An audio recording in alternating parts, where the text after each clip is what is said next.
এই পটল দিয়ে ইলিশের মাথা ভর্তা কিন্তু খেতে দারুণ হয়। তোমরা ঘরে ট্রাই করে দেখতে পারো। তো আজকে ঘরে তেমন বেশি কিছু একটা ছিল না। আমি প্রথম ভেবেছিলাম শুধু পটলের ভর্তা করব। এরপরে ভাবলাম যখন ইলিশ মাছের মাথা আছে তাহলে দুটোটা একসঙ্গে মিশিয়ে ভর্তা করা যাক। তো ইলিশ মাছের মাথাটা যেই তেলের মধ্যে ভেজেছিলাম ওই তেলের মধ্যে আরেকটু সর্ষে তেল দিয়ে ফোড়ন দিয়ে দিয়েছিলাম শুকনো মরিচ ও কালি জিরার। এরপর একে একে পেঁয়াজ কুচো, এরপরে দিয়েছিলাম আদা কুচি, সব কিছু মিলিয়ে আবার ভাজতে থাকলাম। ভাজাটা মোটামুটি হয়ে গেলে তখন দিয়ে দিয়েছিলাম কাঁচা লঙ্কা কুচো। এইটা দিয়ে আরেকটুক্ষণ ভাজতে হবে।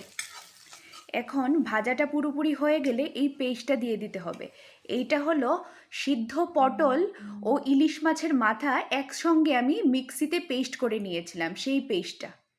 আর এখন দিয়ে দিতে হবে যার যার স্বাদ অনুসারে লবণ ও হলুদের গুঁড়ো। তো তোমরা ইচ্ছে করলে জিরের গুঁড়ো ইউজ করতে পারো আর ধনিয়ার গুঁড়োও ইউজ করতে পারো, কিন্তু আমি আর ইউজ করিনি, আমি শুধু হলুদ আর লবণই দিয়েছিলাম। এইদিকে আমার ভর্তাটা হয়ে গেছে। তো লাস্টের দিকে দিতে হবে এই পেঁয়াজ কুচো, এইটা কিন্তু মেইন ইনগ্রিডিয়েন্টস। লাস্টের দিকে পেঁয়াজ কুচোটা না দিলে ভর্তার স্বাদই পাওয়া যাবে না। আর পেঁয়াজটা ভালো করে ভাজতে দেওয়া যাবে না, এর আগেই নামিয়ে নিতে